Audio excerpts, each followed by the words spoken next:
It's rather spooky thinking that she sat and prophesied her own death. Welcome to Watch Mojo, and today we're counting down our picks for the top 10 celebrities who actually predicted their own deaths. For this list, we'll be looking at famous celebrities from any background who made allusions, whether intentionally or not, as to how they would eventually die. Which of these stories do you find the most fascinating, the most creepy? Let us know in the comments. Number 10, Buddy Holly. This pioneer of rock and roll was taken far too early, having died in a plane crash at just 22. At the time, Holly was in the midst of his winter dance party tour.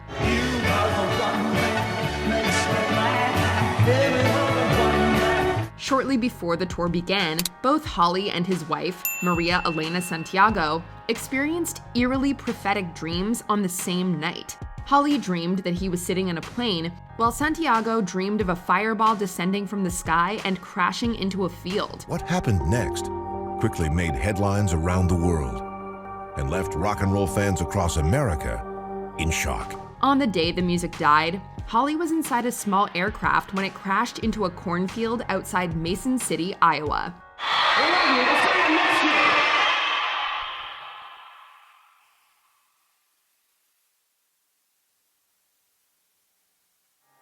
Number 9, Mark Twain. This writer was one of the most genius men of his time. So genius, in fact, that he was able to successfully predict his own demise. Mark Twain really is one of the most incredible and influential writers in American literature, and his influence is still very much palpable in writing today. Twain was born on November 30th, 1835, just missing Halley's Comet. For those unaware, Halley's Comet passes by Earth every 75 years. This is important. No, friends, I go to meet the comet. In 1909, Twain stated, quote, "I came in with Halley's Comet in 1835. It is coming again next year, and I expect to go out with it." That's really why you want to meet the comet, isn't it? And I am looking forward to that. His prediction couldn't have been more accurate.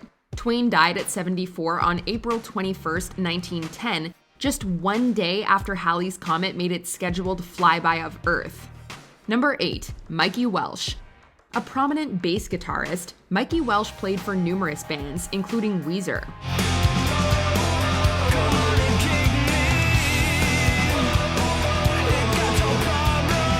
He performed bass duties on their self-titled Green album, but soon left the band owing to severe mental health problems.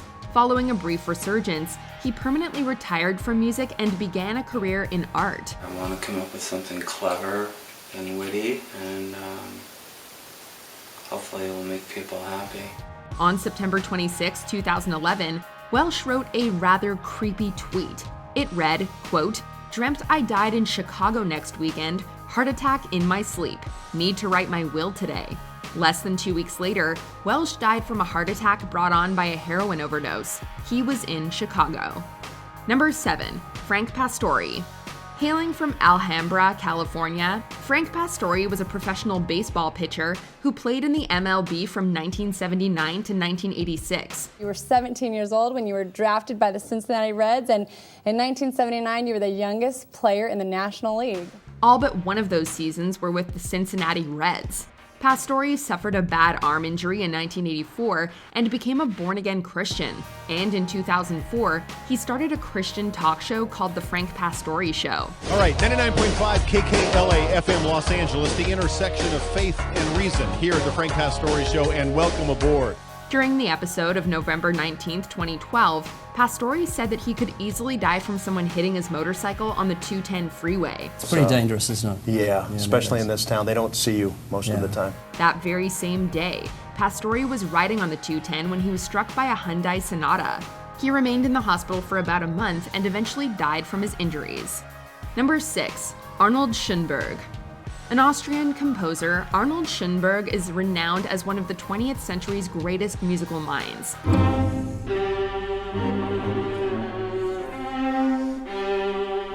He He was a genius, but he also suffered from a debilitating fear of the number 13. This is a genuine phobia, and it bears the name triskaidekaphobia.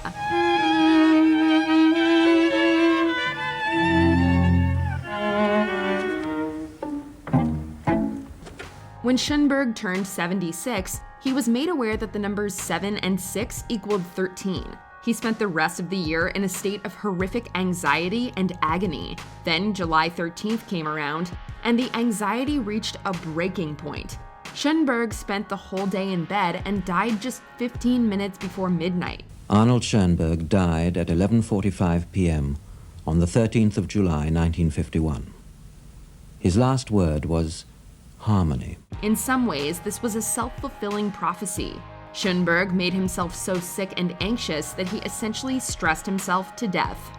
Number 5, James Dean.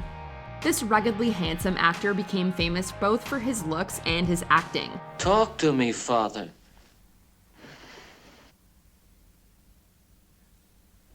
I gotta know who I am. I gotta know what I'm like. I gotta know. Throughout the mid-50s, Dean became a cultural symbol of rebelliousness and starred in classics like East of Eden and Rebel Without a Cause. It was around this time that he also developed an interest in auto racing. While filming Giant, Dean was approached for a TV featurette and was asked to give some advice to teenage drivers. Do you have any special advice for the young people who drive? He then said the ironic words, Take it easy driving. The life you might save might be mine.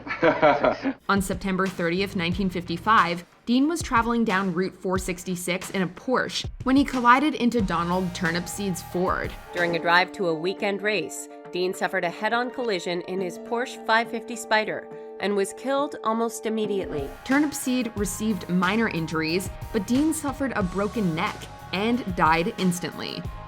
Number 4, Pete Maravich. Known nationally as Pistol Pete, basketball player Pete Maravich is one of the all-time greats. You're looking at Pistol Pete Maravich, in my opinion, the greatest playmaker playing today. He enjoyed a decade-long career, playing for 3 teams between 1970 and 1980. In 1974, Maravich was giving an interview when he said, quote, I don't want to play 10 years in the NBA and then die of a heart attack when I'm 40. I don't know how you stop him. He is too much. Yeah, I don't know about you, but I'm running out of things to say about Maravich. Unfortunately, both statements eventually came true. He did play 10 years in the NBA, and he did die of a heart attack at the age of 40. Maravich was born without a left coronary artery, and he was not aware of this rare defect. On January 5th, 1988, he collapsed and died while playing a game of pickup basketball in Pasadena. Pete Maravich was playing the game he loved and gave so much of his life to when he died this morning in Pasadena, California. The 40-year-old former superstar with LSU, the Hawks, Jazz, and Celtics was playing a pickup game at the Church of the Nazarene. Number 3, Bob Marley. One of the greatest musical minds of the 20th century, Bob Marley helped popularize reggae in the West and has sold more than 75 million records. Said he was a buffalo soldier in the war for America. However, Marley lived through some difficult times, and on December 3rd, 1976, he was nearly killed in an assassination attempt. Perhaps because of the recent turbulence, Marley reportedly told his closest friends and associates that he didn't expect to live beyond 36. Don't shed no tears. No woman, no cry. In July of 1977, Marley was diagnosed with a particularly aggressive and exceedingly rare form of skin cancer. He died in May of 1981 at the age of 36. The day he passed away, we were at Godmother's house. And then I saw her coming down the stairs. And she didn't even have to say anything, because I kind of knew. I never cried. I was just like, just silent. Number 2, Tupac Shakur. One of the greatest rap artists of all time, Tupac Shakur was a prominent voice in West Coast hip-hop. I let it go back to when we played as kids, but things changed. That's the way it is. Aside from releasing hit singles like California Love, he also earned critical praise for his socially conscious lyrics. In one collaboration with Richie Rich, Tupac rapped, Y'all been shot and murdered. Can't tell you how it happened word for word. On the night of September 7th, 1996, Tupac was shot on the Vegas Strip and died 6 days later. Both halves of the lyric came true. Tupac was shot and killed, and for a long time, no one knew exactly how it happened. The shooting happened after a Mike Tyson fight against Bruce Sheldon at MGM Grand. And then there was a brawl inside of the lobby right after that fight. Tupac was in the car with Marion Suge Knight, who was grazed by a bullet. No one has ever been arrested for Tupac's murder. It wasn't until 2002 that an investigative journalist for the Los Angeles Times fingered Crip member Orlando Anderson for the crime. Before we continue, be sure to subscribe to our channel and ring the bell to get notified about our latest videos. You have the option to be notified for occasional videos or all of them. If you're on your phone, make sure you go into your settings and switch on notifications. Number 1. Diana, Princess of Wales. August 31st, 1997 will remain in infamy. Just 9 minutes after leaving the Ritz Hotel, Henri Paul lost control of the car and crashed into the 13th pillar in the tunnel. On that night, Princess Diana's car was rushing through Paris's Pont de l'Alma tunnel when it collided into a pillar at high speeds. Diana survived the initial crash, but died of her injuries about 4 hours later. The Queen and the Prince of Wales and the Prime Minister have been informed of the accident and of the death of the Princess of Wales. The crash was blamed on the car's driver, who had a high blood alcohol content. But in 2003, a note written by Diana herself was released to the public. In it, she writes, quote, "My husband is planning an accident in my car, brake failure and serious head injury in order to make the path clear for him to marry Tiggy." But you can't get away from the fact that she actually wrote it. She actually took time and bothered to write down what her fears and feelings were. The note was in turn given to her butler, and Diana was killed in the accident a couple of years later. Do you agree with our picks? Check out this other recent clip from WatchMojo, and be sure to subscribe and ring the bell to be notified about our latest videos.